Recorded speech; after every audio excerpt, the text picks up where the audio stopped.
नमस्कार दोस्तों, कैसे हो आप सभी लोग। आई होप बहुत ही बढ़िया होंगे और अपनी तैयारी को बहुत अच्छी तरीके से कर रहे होंगे। बहुत स्वागत है आप सभी का क्रॉनिकल पत्रिका के यूट्यूब चैनल क्रॉनिकल इंडिया में। और देखिए, करंट अफेयर का जो सारा सेक्शन है इम्पोर्टेंट, वो हम लेकर आए हैं। डेली आपके लिए वही काम है कि डेली की डेली बहुत अच्छी से खबरें, क्योंकि खबरों का पता है कि ये जो 21वीं सदी है, खास करके आर्टिफिशियल इंटेलिजेंस वाली, उसमें इंफॉर्मेशन का महासागर बैठा हुआ है जो आपके ऊपर इतना रोज, मतलब आप जैसे ही मोबाइल ओपन करोगे हजारों नोटिफिकेशंस आ जाती, तो उसमें से कौन सी न्यूज आपके काम की है, एग्जाम के काम की है, इसको आइडेंटिफाई करना it is very tough task. ये जो है टफ टास्क है, it's a brilliant and tough task, right. So उसके लिए जो है आपको एक्सपीरियंस की जरूरत पड़ती है और वो हम लेकर आते हैं और आपको एक बेहतरीन खबरें जो है आपकी एग्जाम्स में जिससे क्वेश्चंस पूछे जा सकते हैं उनको हम लेकर आए। देखिए, स्पोर्ट्स सेक्शन से हमेशा वो चाहे, और स्पोर्ट्स सेक्शन से तो मैं आपको बता दूं हर एग्जाम सवाल पूछती है। ये छोड़ दीजिए, आपकी कोई एग्जाम ऐसी है ही नहीं जिससे स्पोर्ट्स सेक्शन से सवाल ना पूछा जाए। इवन यूपीएससी और स्टेट पीसीएस के इंटरव्यूज में तक पूछा जाता है कि भाई हम स्पोर्ट्स कैपिटल कैसे बनाया जाए, या स्पोर्ट्स नेशंस हम लाइक ओलंपिक और द अदर गेम्स में हम कैसे अपने देश को आगे बढ़ाया जाए। इस तरह से एक चर्चात्मक क्वेश्चंस भी जो है वहां पूछे जाते हैं। एंड ये सवाल राष्ट्रीय खेल पुरस्कार, ये तो बहुत इंपॉर्टेंट है, क्योंकि भारत में जो पुरस्कार दिए जाते हैं सरकार की तरफ से, उन खेलों में ये सर्वोच्च पुरस्कार माना जाता है, मतलब माना जाता है एक्चुअली। तो ये one of the biggest award, हर खिलाड़ी का अपना एक सपना होता है कि उसे ये अवार्ड मिले। ऑब्वियसली कोई अवार्ड के लिए या इसके लिए सब कोई खेलते नहीं है, वो तो खेलते इसलिए क्योंकि उनके पैशन है। देखिए, कभी भी ना लक्ष्य जो होता है ना, लक्ष्य के पीछे भागना चाहिए, साध्य के पीछे नहीं। जो बाय प्रोडक्ट है ये पुरस्कार मिलना, जैसे आप जानते हो, आप जिस किसी भी तैयारी कर रहे हो तो उससे मिलने वाली जो सुविधाएं हैं आपको, वो तो आपको मिलेगी ही मिलेगी। तो आपका लक्ष्य होना चाहिए पढ़ाई करना और आपकी एग्जाम को क्रैक करना। जब आप एक बार एग्जाम क्रैक कर जाओगे तो आपको तो नौकरी लगनी ही लगनी है, उस नौकरी से मिलने वाली सारी सुविधाएं आपको मिलने ही वाली है। तो इस तरह से राष्ट्रीय खेल पुरस्कार जो है ये सर्वोच्च पुरस्कार है। हर खिलाड़ी का सपना होता है कि उसको इन पुरस्कारों से उसको नवाजा जाए। और ये भारत देश जो 140 करोड़ से भी ज्यादा जनसंख्या वाला देश है, उनमें से कुछ गिने चुने लोगों को जो है ये पुरस्कार मिलता है। तो आप इसकी महत्ता भी समझ सकते हो कितनी बड़ी बात है, राइट। अब राष्ट्रीय खेल पुरस्कार जो हाल ही में दिए गए, कौन देता है? केंद्रीय युवा मामले एवं खेल मंत्रालय, राइट। ये दो चीजें हैं। देखिए, मैं इसलिए आपको ये लिख के दे रहा हूं और बता भी रहा हूं क्योंकि क्वेश्चन पूछ लेगा कि निम्नलिखित में से राष्ट्रीय खेल पुरस्कार कौन देता है, तो केंद्रीय युवा मंत्रालय, खेल मंत्रालय और लिख देगा विमेन्स एंड चाइल्ड एंड खेल मंत्रालय, और लिख देगा साइंस एंड टेक्नोलॉजी, और पीएमओ लिख देगा, पीएमओ। तो भाई उसमें फिर आप कंफ्यूज हो जाओगे कि हाँ यार, प्राइम मिनिस्टर राष्ट्रीय पुरस्कार है तो हो सकता है कि प्राइम मिनिस्टर वाली समिति देती हो। तो इसलिए ये बहुत जरूरी है, केंद्रीय युवा मामले, राइट, और खेल मंत्रालय जो है ये राष्ट्रीय खेल पुरस्कार देते हैं। इन्होंने इसकी घोषणा भी की है और ये 6 श्रेणियों में दिया जाता है। श्रेणियां भी याद रखना, किन किन श्रेणियों में दिया जाता है। मैंने सारी श्रेणियां मैं आपके लिए लेकर आया हूं ताकि आपको कहीं कोई कंफ्यूजन इसमें से ना हो। 2024 के जो विजेता है, इनके नामों की पूरी की पूरी 6 नामों की, एक उसमें रह गया है जिसके बारे में मैं आपको जिसमें मैं आपको बता दूंगा। उससे आपका एक फायदा ये होगा कि कौन सा निम्नलिखित में कौन सा नहीं है। जब इस तरह का सवाल आएगा तो उसमें भी आप उसको समझ पाओगे कि हाँ एग्जैक्टली क्या है। इनको 17 जनवरी 2025 को राष्ट्रपति भवन में ये प्रदान किए जाएंगे। हमारी जो प्रेसिडेंट है द्रौपदी मुर्मू जी, उनके द्वारा जो है राष्ट्रपति भवन में ये पुरस्कार दिए जाएंगे। महामहिम या प्रेसिडेंट, हमारी जो महामहिम है उनके द्वारा। और ये भारत में एक महत्वपूर्ण प्रोग्राम है। एथलीट्स है, जो कोच है, उनकी उपलब्धियों के जश्न मनाता है। और ऑब्वियसली देखिए, एक स्पोर्ट्स पर्सन, मतलब मेरी एक दोस्त है, पैरा एथलीट है, वो बहुत अच्छी फ्रेंड है मेरी, और वो जो है ब्रॉन्ज मेडल तक जीत चुकी है, ओलंपिक में भी खेल चुकी है। सो उससे जब मेरी बात होती है, वो सालों साल कभी चीनी नहीं खाई, सालों साल वो इतनी एक्सरसाइज और सालों साल इतनी मेहनत होती है उनके पीछे कि हम जैसे आम आदमी जो भुजिया खा ली, अब सर्दी पड़ रही तो मूंगफली और गुड़ खा रहे, मतलब वो लोग वैसा कुछ नहीं कर सकते, बहुत सालों साल की मेहनत होती है। तो ये उनकी जो उपलब्धि है उनको तो जश्न मनाना बनता है, राइट। आगे बढ़ेंगे। ये पुरस्कार जो है एक खेल में उत्कृष्टता, एक्सेलेंसी को मान्यता देता है, राइट, और युवा प्रतिभा को प्रोत्साहित करता है। जो यंग एथलीट्स हैं, राइट, यंग माइंड्स है जो स्पोर्ट्स में, खास करके young minds in sports, right. तो ये स्पोर्ट्स में जो लोग हैं उनके लिए ये क्या है, इनकरेज करना, उनको इनकरेज करना कि यस आप आओ, और लोगों को भी, राइट, उनको देखकर ही तो हम इंस्पिरेशन लेंगे, राइट। और ये पुरस्कृत किया जाता है हर साल, राष्ट्रीय खेल पुरस्कार दिए जाते हैं, एवरी ईयर, हर साल ये पुरस्कार दिए जाते हैं, राइट। अब राष्ट्रीय खेल प्रोत्साहन पुरस्कार, जो मैंने 6 श्रेणियां बताई है उसमें से एक श्रेणी है, जो 6 श्रेणियां है, 6 कैटेगरीज, राइट। सो अगर बात करें तो उसमें राष्ट्रीय खेल प्रोत्साहन पुरस्कार जो है, ये इसको छोड़कर बाकी जो 5 है वो सभी किसको दिए जाते हैं, व्यक्तिगत खिलाड़ी या कोच को दिए जाते हैं। अब उसमें से एक श्रेणी, एक पुरस्कार जो है, कौन सा है, राष्ट्रीय खेल प्रोत्साहन पुरस्कार, वो किसी और को दिया जाता है। मतलब किसको दिया जाता है, ये आपको जैसे मैंने कहा था ना, निम्नलिखित में से यह पुरस्कार किनको प्रदान किया जाता है या किसको नहीं दिया जाता है, उसमें आपका ये बन जाएगा। राष्ट्रीय खेल प्रोत्साहन पुरस्कार जो है किसी व्यक्ति या संस्था को दिया जाता है, मगर किसे, जो खेलों को बढ़ावा दे रहा है, खेल स्पोर्ट्स कल्चर्स को डेवलप करने में उसकी सहायता हो रही है, राइट, और उसको बढ़ने में अनुकरणीय योगदान देने के लिए दिया जाता है। भाई वो उस एरिया में उस तरह से स्पोर्ट्स कल्चर को बढ़ावा दे रहे हैं, कहीं भी किसी भी स्पोर्ट्स को, ऐसे स्पोर्ट्स को कि जिससे समाज, देखो खेल किसके लिए भाई, खेल भावना किसके लिए दी जाती है, खेल जो है वो यूनिटी, एकता और सामाजिक सौहार्द होता है, राइट, उसको बढ़ावा देने के लिए जो है खेल एक माध्यम है। 1993 और 94 में जो है तेंजिंग नोर्गे राष्ट्रीय साहसिक पुरस्कार, ये भी एक अपवाद है, ये पुरस्कार जो है इसकी शुरुआत की गई थी राष्ट्रीय खेल पुरस्कारों के साथ, और 2004 से जो है इसे राष्ट्रीय खेल पुरस्कार के जो विजेता होते हैं उन्हीं के साथ उसे प्रदान किया जाता है। दिस इज द डिफरेंट, ये भी एक खेल ही है, क्योंकि भाई जो साहसिक पुरस्कार है, ट्रेकिंग करना, पर्वतारोहण जिसे हम कहते हैं, गिरियारोहण, पर्वतारोहण, ट्रेकिंग करना, बड़े बड़े जैसे एवरेस्ट पे जाना, हिमालय की चोटी पे चढ़ना, आल्प्स पर्वत की चोटी पे चढ़ना, तो इसको जो है उसको भी इस कैटेगरी में लाए गए। 2004 से जो है इसको राष्ट्रीय खेल पुरस्कार के साथ ही मर्ज कर दिया, राइट। अब आप कहोगे इस साल किसको मिला है, तो इस साल जो 2024 है, 2024 के जो पुरस्कार है उसकी अभी घोषणा नहीं हुई है, अभी उसकी घोषणा जो है बाकी है, राइट। अन्य सभी पुरस्कारों की हो गई है, मगर जो साहसिक पुरस्कार है, तेंजिंग नोर्गे राष्ट्रीय साहसिक पुरस्कार, इनके नाम पर जो दिया जाता है, इनके इस पुरस्कार की घोषणा होना अभी बाकी है।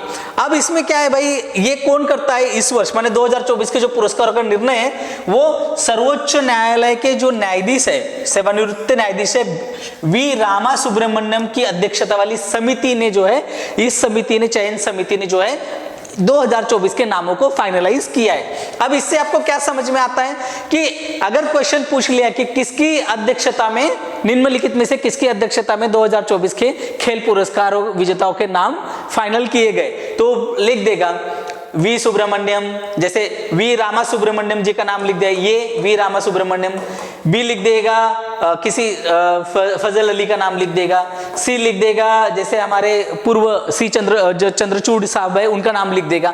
तो अब पॉपुलर नाम लिखेगा, भाई चंद्रचूड़ साहब को सब जानते हैं, तो हम क्या करेंगे वहां पे, हमारा जो है कोई भी कंफ्यूजन नहीं होना चाहिए, इसलिए मैंने यहाँ पर इसको फिर से ब्रैकेट भी कर दिया है। अब इस चयन समिति में क्या अकेले नहीं, प्रतिष्ठित खिलाड़ी जो रिटायर्ड हो चुके, खेल पत्रकारिता में अनुभव रखने वाले पत्रकार हैं, बहुत बड़े पत्रकार होते हैं, तो वे पत्रकार और प्रशासक यानी एडमिनिस्ट्रेटिव ऑफिसर्स होते हैं, वो भी इसमें शामिल है। वो सिर्फ खेल से जुड़े होते हैं, स्पोर्ट्स से, ऑल स्पोर्ट्स से जुड़े होते हैं, राइट, स्पोर्ट्स से जुड़े हुए लोग होते हैं।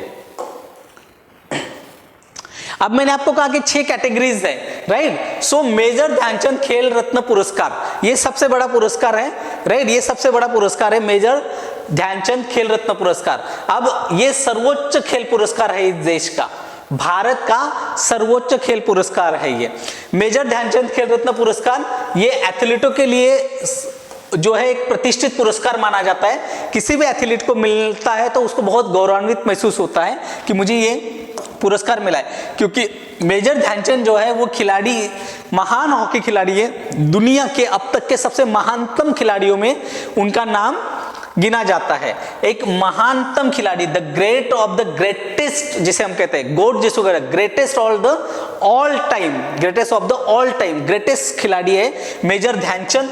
और मतलब इनके जमाने में तो 80 मतलब हम जो गोल करते थे ब्रिटेन या जैसे मतलब हम वैसे जो हमारा ब्रिटेन था उसके उसी के एक तरफ से खेलते थे शुरुआती दिनों में जब हम इंग्लैंड के औपनिवेशिक शासन में थे। सो उस समय हम जर्मनी या फ्रांस या अमेरिका इन देशों को जो है 80-80 गोलों से हराते थे। वो भी एक गोल्डन एरा था, राइट। इनको इतिहास का सबसे महान हॉकी खिलाड़ियों में से एक माना जाता है। इससे पहले इस खेल का नाम जो है राजीव गांधी जी के नाम पर था, फॉर्मर प्राइम मिनिस्टर हमारे, और फिर 2021 में जो इसका नाम बदलकर मेजर ध्यानचंद खेल रत्न पुरस्कार कर दिया गया, राइट। और ये सही भी है, मैं भी इसके बड़े पक्ष में हूं, क्योंकि अगर ये खेल से संबंधित पुरस्कार है, मान ली स्पोर्ट्स है, तो किसी स्पोर्ट्स पर्सन के नाम पर ही इस पुरस्कार का नाम होना चाहिए। तो इसीलिए जो है मोदी तत्कालीन सरकार, जो बीजेपी की सरकार है, उसने जो है 2021 में इसका नाम बदलकर महान खिलाड़ी ध्यानचंद जी के नाम पर रख दिया। यह पुरस्कार उन खिलाड़ियों को दिया जाता है, कौन सा?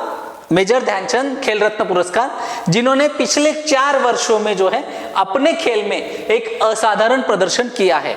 पिछले 4 सालों का पूरा एक जो है समीक्षा की जाती है, और उनका बहुत एक अद्भुत प्रदर्शन जो हुआ होता है पिछले 4 सालों में, उनको ध्यान रखकर उन्हीं खिलाड़ी को दिया जाता है। 2024 के विजेता कौन कौन है? डी गुकेश शतरंज, आप जानते हो वर्ल्ड चैंपियनशिप जीती इन्होंने, मैंने पढ़ाया भी था, वर्ल्ड चैंपियनशिप जीती है। और आपको बताया भी था ये 18 साल सबसे कम उम्र में जो है चैंपियन बने, सबसे कम उम्र में ये चैंपियन बने हैं, राइट। सबसे कम उम्र पे वर्ल्ड यंगेस्ट चैंपियन है ये, world youngest champion, right. World championship जीती है और ये यंगेस्ट चैंपियन भी है। मैंने सब पढ़ाया था आपको, आपने देखा ही होगा। हरमनप्रीत सिंह है जो हॉकी के खिलाड़ी है। प्रवीण कुमार पैरा एथलेटिक्स है, इन्होंने जो है गोल्ड मेडल जीता है, राइट, पैरा एथलेटिक्स में। इसी साल जो ओलंपिक्स हुआ है, पैरा ओलंपिक्स, पेरिस ओलंपिक में, पेरिस। मनु भाकर, इन्होंने 2 ब्रॉन्ज मेडल जीते हैं पेरिस ओलंपिक में, राइट, ब्रॉन्ज मेडल जीते हैं, बहुत ही चर्चा में है। और आपके सवाल जो है यहाँ से इंपॉर्टेंट है ये एग्जाम के दृष्टिकोण से, और ये भी डी गुकेश भी, right, important for exam, because ये काफी चर्चा में रही है। भारत में पहली बार हुआ कि किसी एक ही ओलंपिक में जो है 2 मेडल, इंडिविजुअल मेडल की मैं बात कर रहा हूं, इंडिविजुअल वैयक्तिक मेडल की बात कर रहा हूं, इन्होंने 2 मेडल जीते हैं। ये बहुत बड़ी बात है, भारत के लिए बहुत बड़ी उपलब्धि है, और वो भी एक महिला के द्वारा। अर्जुन पुरस्कार ये दूसरी कैटेगरी है, पहली कैटेगरी मैंने आपको बता दी, दूसरी कैटेगरी अर्जुन पुरस्कार, और ये खेलों में उत्कृष्ट प्रदर्शन के लिए दिया जाता है। इसमें भी 4 वर्षों की जो अवधि है उसका पूरा लेखा जोखा होता है। अच्छा प्रदर्शन होना चाहिए, नेतृत्व किया हो, खेल के जो कौशल है, खेल कौशल को और अनुशासन की भावना के गुण को भी लिए दिया जाता है। इसमें सारी कैटेगरीज है कि भाई ऐसा ना हो कि कोई आपने मिसबिहेव किया हो, स्पोर्ट्स जो स्पोर्टिंग नेचर है उसके अलावा आपने कुछ ऐसे हरकत की हो जिससे देश को शर्मसार होना, तो उन खिलाड़ियों को नहीं चुना जाता है। जैसे डोपिंग वगैरह होती है, आप जान रहे हो, राइट, खिलाड़ी के लिए डोपिंग वगैरह होती है, तो ऐसा नहीं, आपने पूरी खेल भावना को बढ़ाते हुए जो है ये किया होगा, इसे अर्जुन पुरस्कार दिया गया है। 34 खिलाड़ी को, 34 स्पोर्ट्स पर्सन को जो है अर्जुन अवार्ड दिया गया है। और इसमें जो है एक लाइफ टाइम अचीवमेंट अवार्ड भी होता है, जीवन गौरव पुरस्कार जिसे कहते हैं, वो मिला है सुच्चा सिंह एथलेटिक्स है, और मुरलीका पेटकर पैरा, जिनको स्विमिंग। और ये भारत के पहले, he was the first para athlete है जिनको गोल्ड मेडल मिला है, राइट, एथलीट है ये। जिनको गोल्ड मेडल मिला है। और इनके ऊपर इस साल मूवी भी आई है चंदू चैंपियन नाम की, चंदू चैंपियन, जिसमें कार्तिक आर्यन साहब ने उनका रोल किया हुआ है। चंदू चैंपियन नाम की मूवी जो है इन्हीं के ऊपर है। मुरलीकांत पेटकर ये महाराष्ट्र से बिलोंग करते हैं, राइट, महाराष्ट्र से बिलोंग करते हैं। और इनके ऊपर जो है इस साल मूवी भी आई थी, मतलब 2024 में जो है इनके ऊपर एक मूवी भी बनी थी। द्रोणाचार्य पुरस्कार है। अब द्रोणाचार्य नाम से ही आप समझ जाओगे कि गुरु के लिए मिलता है। द्रोणाचार्य सबसे बड़े गुरु माने जाते हैं और ये जो अच्छे कोच है, प्रशिक्षक है, उन कोच को ये दिया जाता है। और खेलों में कंटिन्यूसली लगातार उत्कृष्ट और सराहनीय कार्य करने के लिए जो है, और ऐसे खिलाड़ी तैयार करना जो अंतर्राष्ट्रीय आयोजनों में, अंतर्राष्ट्रीय स्पर्धाओं में जो है भारत का नाम ऊंचा कर रहे हैं, अच्छा प्रदर्शन कर रहे हैं और देश का गौरव बढ़ा रहे हैं, ऐसे जो है प्रशिक्षकों को, इन सारे कोच लोगों को जो है ये दिया जाता है। सुभाष राणा पैराशूटिंग, दीपाली देशपांडे शूटिंग के लिए, संदीप सांगवान हॉकी के लिए दिए गए, और लाइफ टाइम अचीवमेंट अवार्ड भी दिया गया द्रोणाचार्य। यस मुरलीधरन बैडमिंटन के लिए और अरमांडो कोलाको को फुटबॉल को लेकर दिया गया है। ऐसे पुरस्कार देने से, जैसे फुटबॉल, अब ये फुटबॉल चर्चा में आ गया, भारत को जो है फुटबॉल में बहुत प्रगति अभी और करनी है। अब एक और पुरस्कार है राष्ट्रीय खेल प्रोत्साहन पुरस्कार विजेता।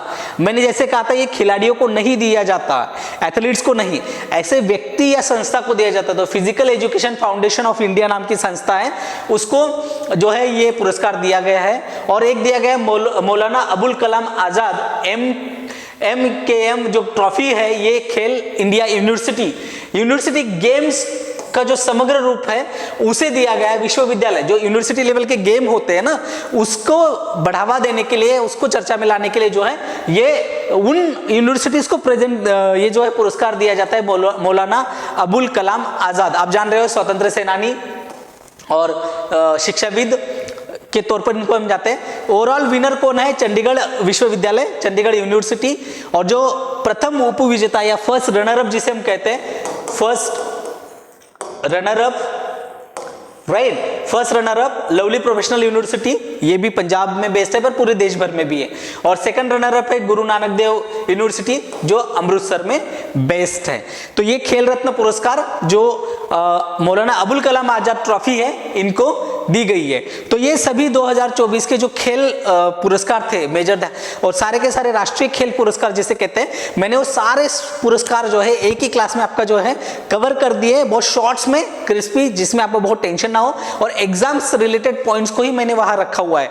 सो आपको इस बात से एक अंदाजा आ जाएगा भाई कौन से खिलाड़ी है। देखिए अर्जुन अवार्ड के 34 नाम थे, तो इतने जब नाम होते हैं तो जरूरी नहीं कि नाम पूछ ले। मेजर ध्यानचंद जो महत्वपूर्ण पुरस्कार है वह 4 नाम है, वो बहुत इजी है याद रखना। या जो मुरलीकांत पेटकर है वो नाम, इस तरह से सवाल जो है वहां से बन सकते हैं। तो मैंने वो सारा आपको दे दिया है। और अगर आप चाहे तो अर्जुन अवार्ड की जो पूरी लिस्ट है, आप हमारी वेबसाइट या आपको कहीं इंटरनेट पे भी आप डालोगे तो आपको वो सारी की सारी लिस्ट मिल जाएगी, बट आपके एग्जाम के लिए उतनी इंपॉर्टेंट वो है नहीं।